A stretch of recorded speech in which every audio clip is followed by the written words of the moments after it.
Seek ye first the kingdom of God and His righteousness, and all these things shall be added unto you. Drug addict ang asawa ko po. So, 6 ang anak ko. Noong 1998, nagpuntis ako sa pangkakapang anak na babae. So, tayo ngayon, na-rape kami. So, ginawa ko ang lahat na maganda at nasa puso, sa puso lamang makikita ang tunay na yaman. Pagkat pag-ibig mo lamang ang kailangan ng lahat. Walang mayaman, mahirap, lahat ng bagay sa mundo'y balewala kung puso'y di marunong magmahal. Welcome to the Music of the Gospel Sunday Reflection. Mga kapatid, ang bilis lang po ng panahon. Nandito na naman tayo ngayon sa unang linggo ng Kwaresma. Ang ating pinaglilinayan na Ebanghelyo ay yung Temptation of Jesus ayon sa Ebanghelyo na St. Luke chapter 4 verses 2 to 13. At ito ngayon ang ating pagnilay-nilayan ngayon sa linggong ito. At again, bago po ang lahat, walang sawang pasalamat sa inyong paging bahagi at nagbabahagi sa Music of the Gospel Sunday Reflection. At alam niyo mga kapatid, ang ating pong napiling pamagat ngayon sa linggong ito ay walang iba kundi nasa puso. Napakaganda po itong Music of the Gospel song natin. Ito ay hango din po sa isang awitin ng pamagat dito ay nasa puso. Hindi lahat ng kumikinang ay maganda. Hindi lahat ng maganda ay mahalaga. Hindi lahat ng mahalaga ay tunay. Mas mabuti ang pusong nagmamahal.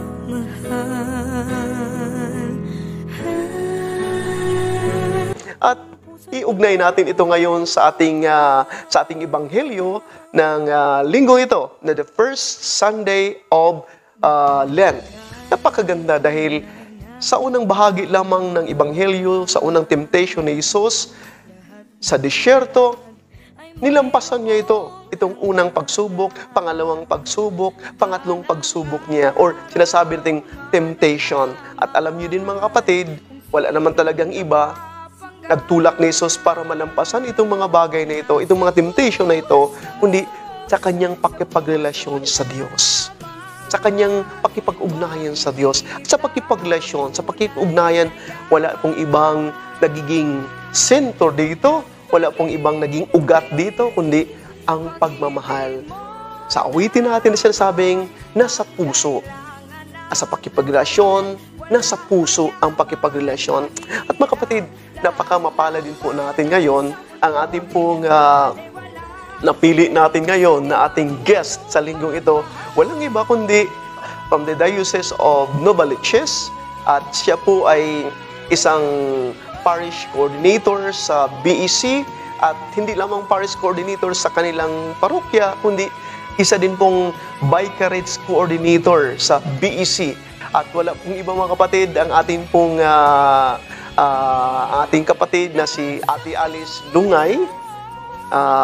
Siya din po ay aming mother butler dito sa aming seminaryo. Talagang naging proud kami sa kanya. Hindi lamang siya ay naging mother butler, kundi siya din po ay aming pangulamang nanay dito sa aming seminaryo. At talagang gumagabay din po sa amin. At ngayon, makikita natin na nabigyan tayo ng oportunidad, isang biyaya para sa atin na mapapakinggan natin. At alam niyo mga kapatid, napaka-touching ang buhay ng ating kapatid no? Kung paano niya nilampasan ang mga pagsubok sa buhay, sa pamilya, sa kanyang paglilingkod bilang coordinator ng BEC sa kanilang parokya at Vicarage Coordinator.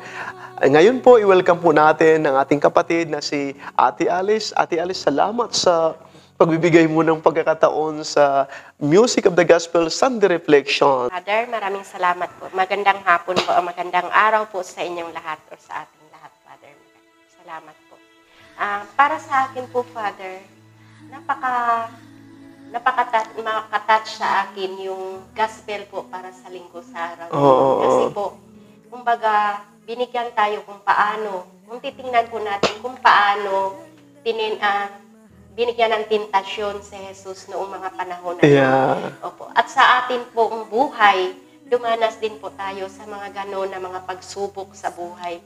Na kung nandoon po kayo sa mga kagipitan na mga pagsubok o mga pangyayari sa buhay na hindi ka nais-nais, dumanas din po tayo na mapuno. Kung gusto mo nang sumuko, gusto mo nang magpakamatay. Oo, yan, no. Time po na yun. Then po, Ate Alice, nais kong bibigyan din po ng pagkakataon din. Dahil yun nga, yung nagkikwentuhan tayo, kahit nung una, sa makaranasan mo sa buhay, nasasabi ko rin po na nilampasan mo ito, mga pagsubok na ito. Nilampasan, ibig sabihin na hindi ito nanatili sa iyong buhay. Sa halip, yung mga pagsubok na yon ay naging stepping stone mo kung paano ka maging matatag sa iyong paging ina, paging asawa, at paging lingkod sa ating simbahan, no? Oo. Dahil sa pagmamahal ng Panginoon sa akin. Dahil ang Panginoon naman po talaga ang unang nagmahal sa akin. Wow. So, kung hindi niya ako minahal, kung titingnan ko lang po talaga kung paano niya ako minahal, na binigay po niya ang kaisa-isahan niyang anak para sa akin, para sa atin upang matupos tayo po, di po ba? O yan po din po ang sinasabi ni Pope Emeritus Benedict, no, Pope Benedict, na sinasabi niya na tumpak na tumpak to sinasabi mong unang nagmamahal ang Diyos, na sinasabi mga talaga niya that our faith is a human response to the God who loves us first. So, ang ginagawa natin ngayon, ang ating paglilingkod, ang ating pag-offer, pagsasakripisyo ng ating panahon sa simbahan, sa pamilya, ay isang tugon lamang sa sinasabi mong ang unang nagmamahal sa atin ay ang Diyos. Hindi niya tayo minahal, hindi niya binigay ang Panginoon sa atin sa Yesu Cristo para sa atin. At saka sa mga pagsubok, mga tentasyon sa buhay, nangyari din po na pinintal o tentasyon sa Yesu Cristo noong panahon ng alam naman natin, ganitong mga panahon na kwarisma, di po ba? Simula noong sa Badles. So, ibig sabihin, tayo sa buhay natin, dumanas tayo ng ganon, pero kapit tayo manalig pananampalataya dahil hindi naman po talaga tayo pabayaan ng Panginoon. At napakaganda, Ate Alice, na yun nga, patuloy mong binabanggit yung mga pagsubok, yung tentasyon, na alam nyo yung tentasyon, ay para bagang close doon sa salitang temporal, no? Temporary.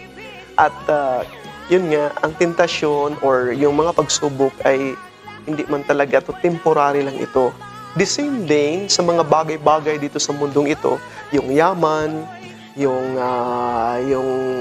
mga material na bagay dito, sa lahat ng makikita natin dito sa mundong ito ay temporary lang po talaga. Ang nangyayari dito, pag naging attached tayo sa mga bagay na ito, no, itong mga makamundong bagay, yung mga material na bagay, pag naging attached tayo dito, parang tinatalikuran natin ang Diyos o naging sentro na sa atin yung mga material na bagay, no, hindi na ang Diyos. Na hindi man ibig sabihin na hindi tayo nangangailangan, hindi natin kinakailangan itong mga bagay na kailangan natin. Ngunit, again, kung naging sentro ang Diyos sa buhay natin, ang lahat ng bagay ay may kalalagyan. Kagaya ng baga ng isang fulcrum, no? Tingnan natin yung gulong ng sasakyan, no? Nandoon yung sentro sa bisikleta lamang, sa gulong doon, nandoon yung fulcrum, nandoon yung hub, at yung mga sinasabi itong rayos, yung mga nakakunik doon, kahit pa man magkakaroon ng problema doon sa isang parte, ngunit kapag nakakunik pa, naging sentro pa rin, okay lang yan. Pero wag lang yung mawala yung hub doon, yung fulcrum doon, yung sentro doon, dahil talagang collapse na collapse talaga. At ganun din po sa sinasabi mong temptation. At alam nyo, Ate Alice, yun bagang temptation as a temporary ay yung sinasabi nating tent, temporary tent na sa mga Hudyo kasi may celebration sila na sinasabing the Feast of the Tent or the Feast of Tabernacle. Na ibig sabihin ng the Feast of Tent, sa pag sila ay magdiriwang ng kapistahang ito, yung mga Hudyo ay magdadala na sila ng mga palaspas. Parang Palm Sunday din po ito. Dala-dala sila ng palaspas at gagawin nila parang ipoporma nilang mga tent, dala-dala sila ng mga kumot, unan, at doon sila matutulog, paalala sa kanila yung paglalakbay nila sa disyerto for 40 years. Naglalakbay sila. Sa disyerto yun, naglalakbay sila. At ang Panginoong Diyos, ang promise ng Panginoong Diyos ay makarating sila sa lupang pangako. At ito paalala sa kanila na, uy, sandali muna, di ba naglalakbay kayo, temporary lang yon yung paglalakbay. Yung tent baga na ginagawa nila, na temporary lang yan, may naghintay pa sa inyo.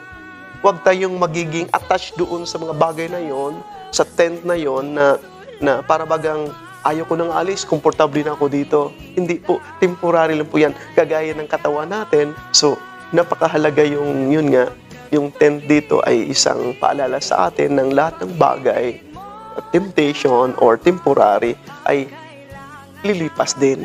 Ang importante, yung pakipagrelasyon, yung residyo, yung pagmamahal. Oo. Ano pa naman ang mga tentasyon sa buhay natin? Oo. Doon yung pagmamahal mo sa Panginoon, hindi mo siya makalimutan. Wow. Yun nga. Alam mo, Ate Alice, yung unang temptation dito, imagine for 40 days Jesus doon sa disyerto, walang kain. Ang disyerto ay napakainit. Loneliness, nandoon yung katahimikan. Ikaw lang mag-isa. Ikaw lang mag-isa. At pag minsan sa buhay natin, nandoon din po yung very symbolic, very figurative, na yung init ng buhay natin na parabagang nandoon tayo sa mga pagsubok sa buhay, na napaka-disyerto din buhay na ito, Pero saan ako pupunta dito? Wala akong mapupuntahan. Sa akin, sa mga karanasan ko, mahirap intindihin, lalo pa, masabi ko, nasa palagi ko sa simbahan, di po ba? Pero bakit binigyan ako ng pagsubok na gano'n? Minsan nakatanong po ako sa Panginoon, bakit? Sa daming tao, ako pa. Pero yung palang karanasan na yun pala ang nagiging matatag at magiging mapalapit ako lalo sa Panginoon. Kaya ako noon, drug addict ang asawa ko po. So, 6 ang anak ko. Noong 1998, nagbuntis ako sa pang-5 kong anak na babae. So, noong time na yun, na-rape ako. Ginawa ko ang lahat na hindi ko siya makulungpan. Katapos, after lang pala doon ng 4 years, pagkapanganak ko, ni-rape kami 23, pagka 24 ng December 1998, nanganak ako. So, di po ba? Pagkatapos, after 4 years, nagka-gonorrhea yung bata, yung STD, parang gano'n. Tapos, nag-bleeding yung anak ko ng 19 days. Akala ko noon, ano ba itong, yung para bang gusto mo nang pumatay o gusto ko nang magpakamatay na lang nung time na yun. Pero dahil nakikita ko, tuwing punta ko sa simbahan, wala po kasi kung ibang pinupuntahan, kundi simbahan. At nakikita ko yung Panginoon na nakabayubay sa cross. Sabi ko na lang, Lord, salamat dahil binigyan mo ako ng yung kasakit niya, yung sakit na nakapako siya sa cross. Parang naging kabahagi ka doon. Opo. Kaya nagpasalamat po ako sa Panginoon na sa problema kong naranasan. Opo. Tapos, ang hiningi ko lang po talaga sa kanya, Father, na bigyan niya ako ng tatag. At hindi ko akalain na napagtagumpayan ko po yung problema problema na yun. Kasi binigyan ako ng social worker na nagiging way para kung paano kung matuto na humawak sa problema. Pinaseminar niya ako sa Don Luis Therapeutic Center na mahawakan, maano ko magiging matatag, parang gano'n na mapagtagumpayan ko ang problema na yun. At lalo kung kumapit na nagiging agresibo kong leader sa parokya sa Cebu pa po. So, hanggang dumating na dito sa Manila, parang ganun ang nakuan sa buhay ko na ginamit din ako sa Panginoon sa naranasan ko pala na mga experience ko na yun. Ginamit din po niya ako para din po sa kapwa ko na makapag-guide, na makatulong din po sa kanila kung ano po ang dapat gawin. Wow, napakaganda. Kasi noon, nung naranasan ko, gi-undergo ko adoon of formation, gikuan ko sa mga seminar, kung paano hanggang sa hospital, anong mga palisiya. Nagiging way din po ako sa mga taong nakaranas ng ganun. Kasi dati po kasi sa Cebu, marami po talagang drug addict. Hanggang ngayon po talaga. So, may mga bata na mga abuse na ginagikuan sa ilang mga kapatid. So, ako ang nagiging daan para sila po matulungan. So, dahil may mga tao naman na hindi napagtagumpayan yung mga tentasyon dahil kulang sa pananalig, walang nakapag-guide sa kanila. So, tayo po, bilang tao, nagiging guide din po ako sa kanila kung paano magtagumpayan. Balik-balikan natin yung buhay ni Jesus. Kung paano naugnay mo yung buhay mo. Na imagine na yung sabi nga ng tukso, na gawin mo itong bato na maging tinapay. Talagang, gutom na si Jesus doon. Ngunit hindi niya pinagpalit. Hindi mabubuhay ang tao sa tinapay lamang, ngunit sa salita ng Diyos. Yung mga pagsubok mo sa buhay, na pwede mo na yung takasan. Yung paglilingkod mo, na pwede mo nang takasan na naghirap na ako, bakit maglingkod pa ako? Bakit hindi na lang ako, or yung pamilya ko, bakit hindi ko napabayaan, gano'n, maghanap na lang kung iba pag-satisfy sa sarili ko. Ngunit hindi mo pinabayaan yon, hindi mo hinayaan na mangyari yon. Sa halip dahil sa pagmamahal mo sa pamilya mo, sa pagmamahal mo sa pamilya, at wala kang ibang makakapitan sa mga panahon, sa panahong iyon, hanggang ngayon, wala kang ibang makakapitan mo ang Diyos lamang. Hindi mo pinagpalit yon. Kahit pa mga paglilingkod mo ngayon, diba? Area coordinator ng BEC, parish coordinator, vicarage coordinator, na itong mga oras na ito, inaalay mo dito, ilang oras yan sa isang araw, nagpapakain pa kayo sa mga kabataan. Pwede naman sabihin na, ayaw ko na dito. Gusto ko nang maging, magkakaroon ng ibang trabaho naman to satisfy myself. To satisfy, ngunit hindi mo pinagpalit yun kahit anong hirap. Dahil nakikita mo, yung ng sentro dito ay walang iba kundi pagmamahal mo sa Diyos, tugon mo sa pagmamahal ng Diyos sa iyo. Dahil sa anumang hirap na dinadaanan mo, nakikita mo ang Diyos doon. Na hindi ka pinapabayaan ng Diyos. Naging temporary lang yung mga karanasan mo sa buhay, ngunit ang Diyos ay nananatili sa iyo. Kasi sabi nga po, di po ba, patay ang pananampalataya kung wala po ang action.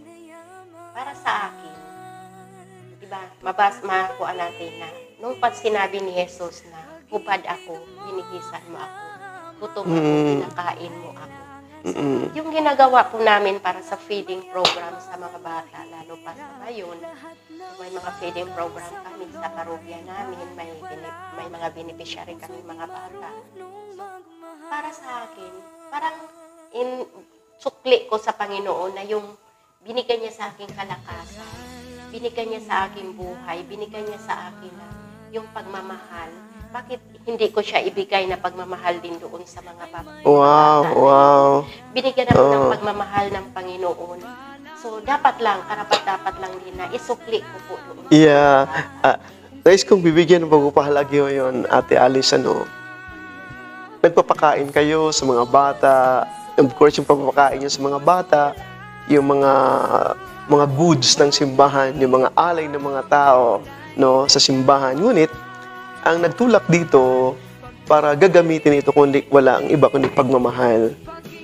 Pagmamahal sa mga kabataan ang mga material na bagay, ito mga pagkain ito lamang isang instrumento para mapaparating yung pagmamahal nyo sa kanila. Yung sinasabi mong corporal work of mercy, no? Na nakikita natin ang Diyos sa kanila. So, hindi nagiging sentro natin ang mga material na bagay, kundi naging sentro natin ang Diyos sa buhay. Nakikita natin ang Diyos sa kanila. Dahil nakikita natin ang Diyos sa kanila, talagang binabahagi natin ngayon ang ating paglilingkod sa kanila gamit itong mga material bagay na ito. So, ganun ngayon sa parokya, baga may mga temporarities, no, may mga goods tayo na yung mga property ng simbahan. Ngunit again, temporary lang din po ito. Kagaya baga ng isang salitang parokya. Ang salitang parokya ay parang parokya ay temporary lang din po. Kung kami ngayon, ma-assign ako bilang isang pari, matagal-tagal man ako doon, almost 9 years ako doon, ngunit again, hindi ako nanatili doon forever. No, parang nagjo-journey lang ako doon.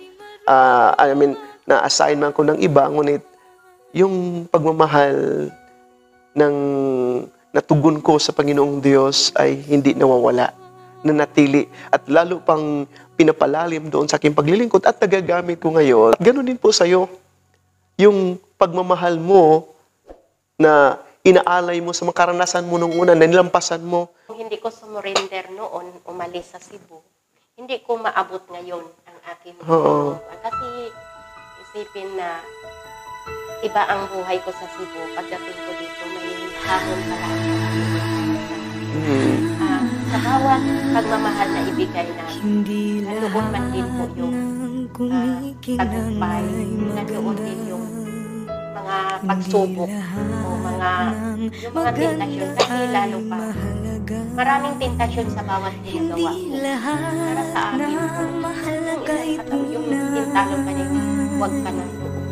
Yung katawan mo ay magandang ayoko na. So, isa din po yung paraan para sa mga tao, mga tentasyon na ating lakas na gusto kunin, pero kung manalig ka, huwag kapag ayoko din. Wala sa lupa. Hindi ko ba, para sa akin, para sa pagmamahal, pananalig, palaging nandiyan po ang Panginoon. Wow! Ang ganda, Ate Alice. At kung bibigyan din mo ng pagpahalaga, yung si Jesus baga ay makikita natin, kung matatanong natin, bakit naman si Jesus, isang anak naman ng Diyos, isang Diyos naman, bakit kailangan pang item siya? No? Ito yung sinasabi natin kung the old Adam, no? Si Adan, no? Sinasabi natin sa pronunciation natin sa sa Visayas, si Adan, no? Ang lumang Adan ay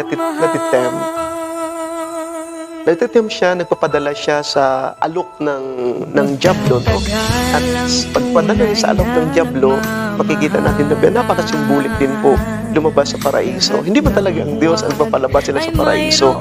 Hindi, pinugpas sila mismo ang nagpuputol sa kanilang pagkakarelasyon sa Diyos. Parang sabihin na, ayaw ko na sa iyo, Diyos. Gusto ko na magsarili din, no? Parang yun, disobedience sa kalooban ng Diyos. Ngunit makikita natin, Diyos ay pinutong man ng tao ang kanyang pagpaparelasyon sa Diyos. Ngunit ang Diyos sa pagmamahal hindi pinutong. Makikita natin talaga sa journey ng mga Israelita. Ito makikita sa mga unang mga Israelita ito, nagsasamba-samba na ibang Diyos ay mawawala sa kanya. Hindi tumitigil sa kanyang pagmamahal. Hindi tumitigil sa pagbabago ng Diyos sa kanila. Yun ang totoong pagmamahal na sa puso.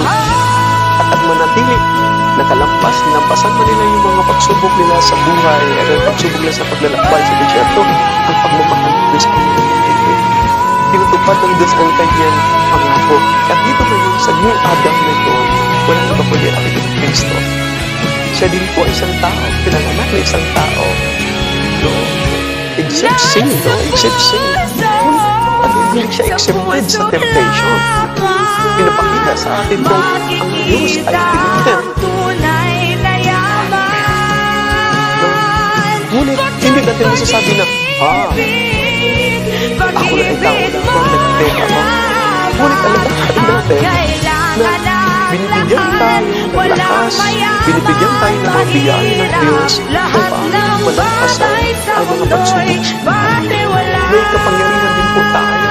Ang kapangyarihan ito, hindi para gagamitin natin para magiging authoritarian tayo, magiging maging pride tayo, maging arrogante tayo, kundi gagamitin natin yung kakayahan na pinagkaloob sa atin ng Diyos sa pagpakumbaba. Sa pagpakumbaba, doon natin malampasan. Hindi natin masasabi ay tao lamang ako. Hindi, tao lang ako na binibigyan ng biyaya ng Diyos, mga potential evidentialism para malampasan yung mga pagsubok sa buhay. At ito ang pinapakita ni Jesus na sa kanyang pagkapit sa Panginoon, kahit pagod na pagod siya, nalupaypay na siya, gutom na gutom niya, hindi niya pinagpalit ang kanyang pakipagrelasyon sa Diyos. Hindi lahat ng kumikinang ay maganda. Hindi lahat ng maganda ay mahalaga. Hindi lahat ng mahalaga'y tunay.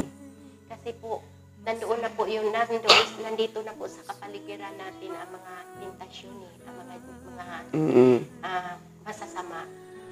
Kung wala po talaga ang Panginoon na magiging guide, yung banal na espiritu na magbuan sa isip, sa ating puso na mali ito, hindi ito para sa Kanya, hindi ito marapat-rapat. Bakit ko ito gagawin? Isipin na lang na ang Panginoon din mismo, wala siyang ibang ginawa noon, di ba?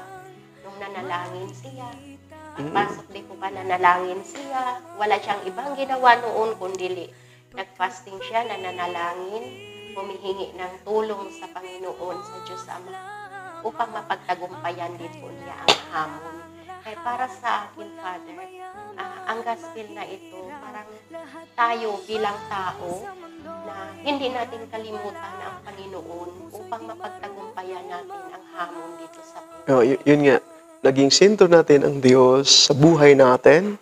Dahil kung hindi maging sentro ang Diyos sa buhay natin, talagang ang ini-embrace natin, ang focus natin, ang binibigyan natin ng importansya, ang mga material na bagay, na ito ay temporary lamang. Yun nga sa awitin natin ngayon, di ba? Hindi lahat ng kumikinang ay maganda. Ang kumikinang lang dito, yung mga material na bagay. Anihin mo man, yung mga material na bagay, mapasayo yung lahat-lahat na, nandiyan na sa'yo. Ngunit, yung pagmamahal mo naman sa kapwa mo, pagmamahal sa pamilya, nasisira, na instead na binibiyayahan ka ng Diyos mga ganito para masasabi mong ibabahagi yung pakikita yung corporal work of mercy natin doon sa mga kapatid natin. Ngunit naging sakim tayo na talagang walang iba talaga kundi ang pakipagrelasyon. At nais kong bibigyan ng pagpapahalaga din po, Ate Alice, no? Dahil naging leader ka rin po, no? At ang pagiging leader sa BEC, sa area leader, as a coordinator sa inyong parokya, sa Vicariate coordinator, ilang parokya yun magkasama-sama, at ikaw ang naging coordinator doon. Pag minsan kasi, ito yung pangalawang temptation, no? Na sinasabi na, Jesus, tingnan mo itong makapangyarihang ito. Lahat-lahat na ito, ay ibibigay ko sa iyo ito. Jesus, ibibigay ko sa iyo ito. Basta, mag-surrender ka lang sa akin. Ibigay mo lang sa akin yung sarili mo sa akin. Pagtiwala ka sa akin.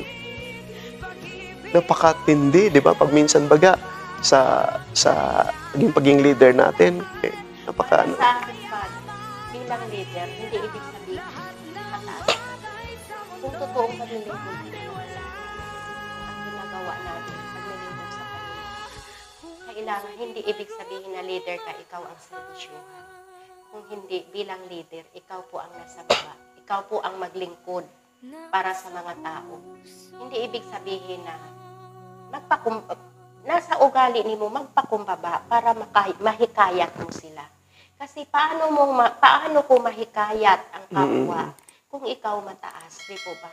Kaya lalo pa sa BEC po, napakahirap kasi sabi pa nga nasa laylayan, parang pangit ang term na nasa laylayan. Pero lalo pa ngayon sa panahon na yun na para hindi ko anang synodality, di ba? Synodal. So, pagka hindi lang ang nasa simbahan ang mga tao na, dati kasi ang tingin sa mga tao na sa simbahan mataas. Pero sa totoo lang, ang tao na sa simbahan, siya ang unang magpakumbaba. Napakagandang perspektibo tong bibigyan natin ng pag-upalaga kasi pagtingin kasi natin sa power, sa kapangyarihan, akala natin mananatili tayo doon.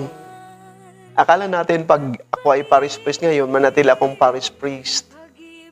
Pag minsan, pag yun ang orientation ko, yan ang perspektibo ko, ako ang leader dito. Akong masusunod dito. Forever itong paging leader ko dito. At may mga kapatid tayo. Ngayon yan, mag-election naman, bibigyan natin ng pagpapalaga yung election. May mga kapatid tayo na tumatakbo, no? Maglingkod sa lipunan, sa ating bayan, no? Sa ating bayan.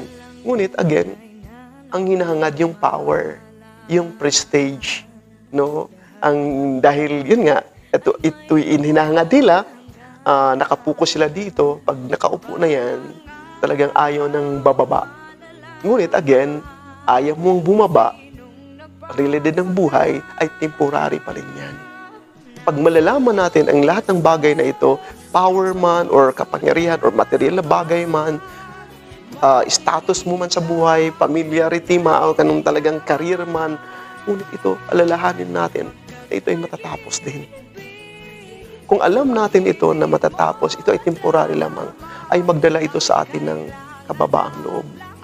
Kababaang loob, at pag nandyan tayo sa kababaang loob, sa paglilingkod natin, makikita natin na nandoon yung puso. Na sa ating ang puso, na binigyan ako ng pagkakataon ng aking mga kapatid na ibuto ako bilang isang ganitong opisyalis ng bayan para gamitin ko yung puso ko para maglingkod. Pag ito ang perspektibo ko sa buhay na nandyan ang paglingkod dahil sa pagmamahal ko sa aking kapwa. Pumapasok ako sa politika, nagpapailik ako ng ganitong position dahil sa pagmamahal ko sa aking kapwa, nandoon yung napakaganda yung paglilingkod. Hindi yung position ang tinitingnan, kundi yung pagbabad. Kagaya ng mga BEC natin, kagaya sa iyo, bilang BEC coordinator, nandun yung pagbabad. Sabi nga ni Pope Francis, go to the peripheries. Smell like a sheep. So, oo. Kasi kung mataas ang tingin sa tao, hindi po tayo makakilala.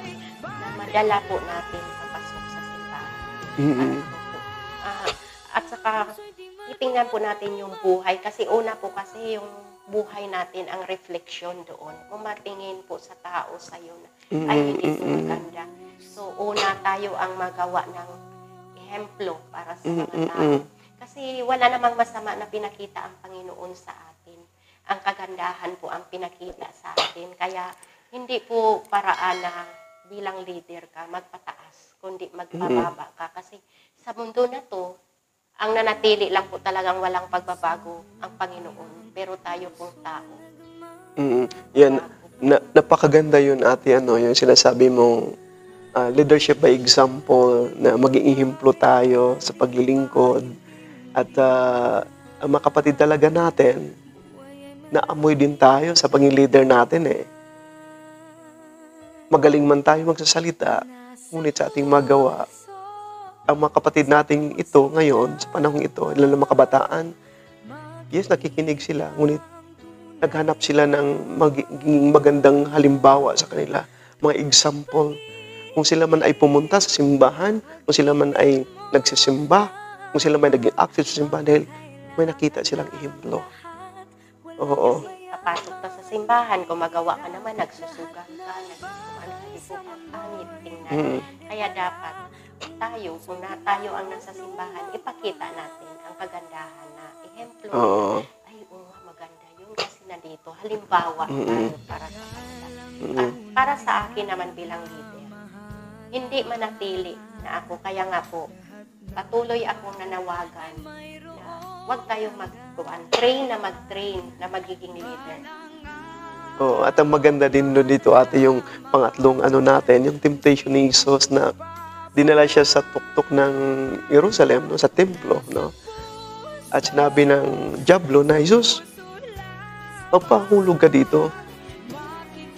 Alam mo naman na ikaw ay isa-save ng mga anghel, no? Ikaw nandiyan na yung Panginoon mo nagpapadala ng anghel para i-save ka. Napakatindi yung pagsubok na yon na para bagang makapangyarihan ka naman ni Jesus. Pahulog ka. Pahulog kay Jesus kasi hindi naman kapabayaan ng yung mga anghel. Isa-save ka rin nila. Ang paglilingkod ay isang pagsasakripisyo. Hindi magic ang paglilingkod. Ang paglilingkod ay talagang pag-aalay ng kanyang pagmamahal, no? Nasa puso ang paglilingkod at hindi yung magic. No? Hindi yung magic na mahulog ka dito sa pagkataas na mahulog ka dahil save ka naman. At ito yung sa atin din po na napakagandang pagnilay-nilayan natin ngayon sa panahon ng Kwaresma. Itong mga bagay na ito at yung nagpapaalala sa akin na si Carlo Carito, no? Isang deserted father din po, no? Sa disyerto naninirahan, pinipilit niyang maninirahan sa disyerto. Ngunit, again, sa disyerto man ay napaka-init. Sa disyerto man ay napakatahimik ng lugar. Sa disyerto man ay wala kang makikitang mga puno. No? Kung mayroon mga puno, iilan lamang. Ngunit huwag nating kakalimutan na sa disyerto ay nandoon yung balon na nakatago. Na hanap-hanapin mo yung balon na nakatago. At kagaya din po ni Jesus, ang pinakabalon niya doon sa disyerto na nakatago ay yung salita ng kanyang ama. Para yung tubig na yon na nagsisilbing kanyang inumin para hindi siya magpapadala sa tukso ng ano. At ganoon din po sa atin, pag tayo baga ay nauuhaw, kailangan natin ng tubig. At pag natikman natin yung tubig, mababalyo natin yung, sarap pala ang tubig. Ganun din po si Jesus doon sa disyerto. Nauhaw man siya, nagugutom man siya, ngunit nandoon nakatago. Nandoon sa disyerto ang salita ng kanyang ama. Nandoon ang tubig na nagbibigay sa kanya ng satisfaction sa kanyang pang-spiritual na pangailangan. Sa akin po noon, nag-i-invite po ako, nag-anyaya po ako, nanawa po, subaybayan po ninyo ang Music of the Gospel dahil dito po sa Music of the Gospel, marami po tayong matutunan na mga salita na makarelate sa buhay natin, lalong-lalo na po sa Panginoon, sa kapwa natin, sa mga experience natin sa buhay na makapagaan sa mga nararamdaman po natin. Kung pakinggan natin, pagninilayan, napakasarap po siya pakuanan sa sarili natin kasi lahat naman tayo dumanas na may mga problema, mga so sa pakinig po natin, may mga matutunan po tayo. Oo. Isang panawagan sa atin, isang talagang itong Lenten season na ito, itong Kwaresma ito, na manahimik tayo, pupunta tayo sa isang disyerto. Hindi ibig sabihin na pupunta tayo sa mga desyertong lugar, ngunit sabi nga ni Carlo Carito na we have to bring the desert in our heart, no? Kahit man nandito sa syudad, pwede nating madala ang disyerto na katahimikan, disyerto ng pagnilay-nilay, at diyan mapakinggan natin ang busis ng Diyos.